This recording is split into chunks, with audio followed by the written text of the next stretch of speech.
Welcome to the second part of my discussion about resource management in survival horror games. Recently I put out a short video talking about the history of resource scarcity in survival horror, that it's not really the old 90s games that have low resources, it was more the experience of the players due to their age or their unfamiliarity with the genre or struggling to adapt to tank controls and fixed camera.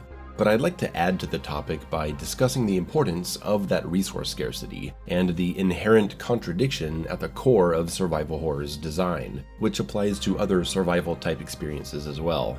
When some people say resource scarcity in the original survival horror games of the 90s is imagined, you just have to look at the contemporary reviews of those games, and even the instruction manuals of the games themselves to see that they were in fact going for a resource scarce experience. Whether they succeeded or failed is a different conversation. In the GameSpot review of Resident Evil 1's Sega Saturn release, it talks about how scarce ammo and health are, even though in reality they aren't. But I want to show you this bit from the 1996 GameSpot review of the original PlayStation release. Quote, "Only able to carry 6 or 8 items, the player must constantly swap stored items for ones he is currently carrying. Therefore, to get needed items, the player must go back to the designated storage room, sometimes through areas crawling with unpleasant things." Funnily enough, this is spoken about as being a big flaw of the game, when we know this is actually a fundamental aspect of the genre, backtracking and combat avoidance. So regardless of how many resources are actually in the game to be discovered, our reviewer was repeatedly passing through areas that had enemies in them. Since enemies don't respawn, that means he was avoiding them. He either didn't have the ammo, meaning he was experiencing resource scarcity, or he was holding on to something he could have been using out of the fear of running out later. Either way, he is having a scarcity experience, whether self-imposed due to fear or imposed by the game itself. But this is what I mean when I say these games were experienced by players and critics alike as resource-scarce games in the 90s, which has gone on to define the genre, and now modern survival horror games commonly try to force the player into moments of scarcity, because scarcity causes the kind of decision-making that makes the genre great, the fight-or-flight impulse. Trying to save ammo by running around enemies only to take damage, having to use a health item, and cursing at yourself. That's the feeling we love. However, what we also love is exploration. When we talk about the fun zone on this channel, we talk about how games push you into playing it in a way that the developers imagine is fun. And what's fun about survival horror? Solving puzzles, killing monsters, making resource and inventory decisions, choosing when to save, and exploring the map. The design of the map is key to survival horror, and exploration is mandatory. Progression of maps may be linear, but each map itself sometimes is not, and you're regularly pulling out your map to figure out where you're gonna go and where you've already been. Resource scarcity can at times make exploration dangerous if you're leaving enemies alive in key points of connectivity, which is why it's important to eliminate them. In Resident Evil 1, it would be the east and west side hallways near the staircases.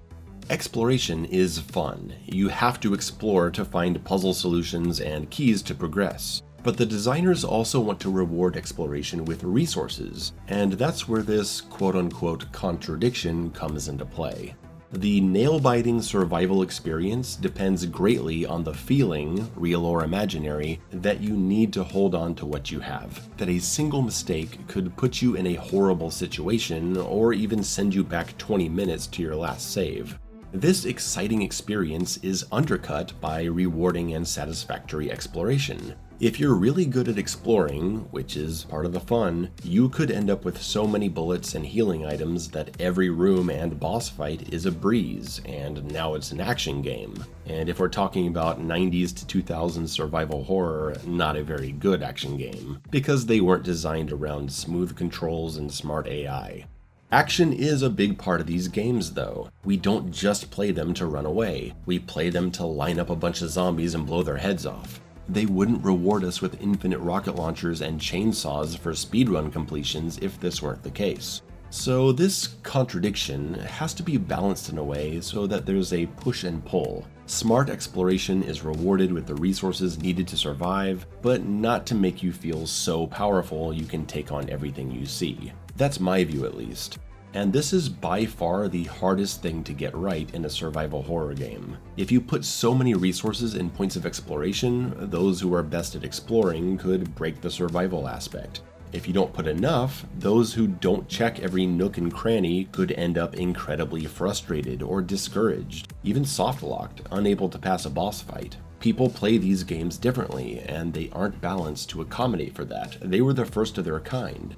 Over the past couple decades, we've seen the rise of adaptive resources. You'll notice that more and more horror games include breakable boxes or drawers you can open. It's so the game can spawn in bullets and healing items if you're running low. Commonly you'll get nothing if you're already well stocked, but they know casual players will simply give up if they're just out of everything. So they give you a hand.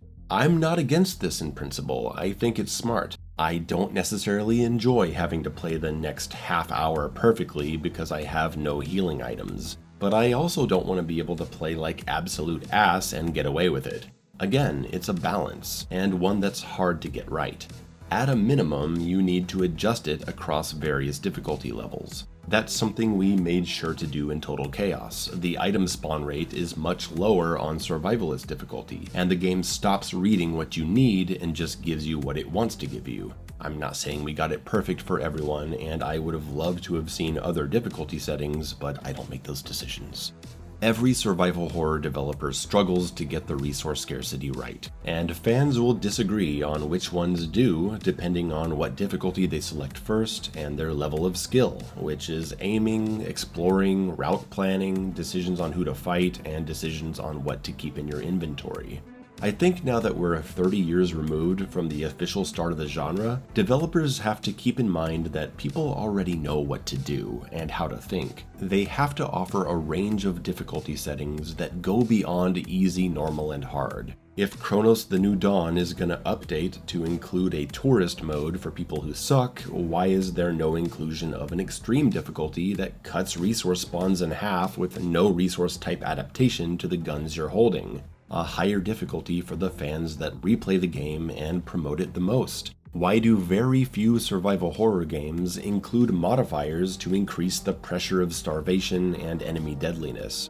Replay value is traditional in the survival horror genre. That's why they include timers, enemy counters, ranking systems, secret weapons, and costumes. But we don't just want to replay the game with a super weapon in our hands. We want to replay under new limitations, dealing with higher levels of threats. There's only so much player-imposed limits can accomplish, and doing so in a survival horror game tends to gut the experience of core aspects.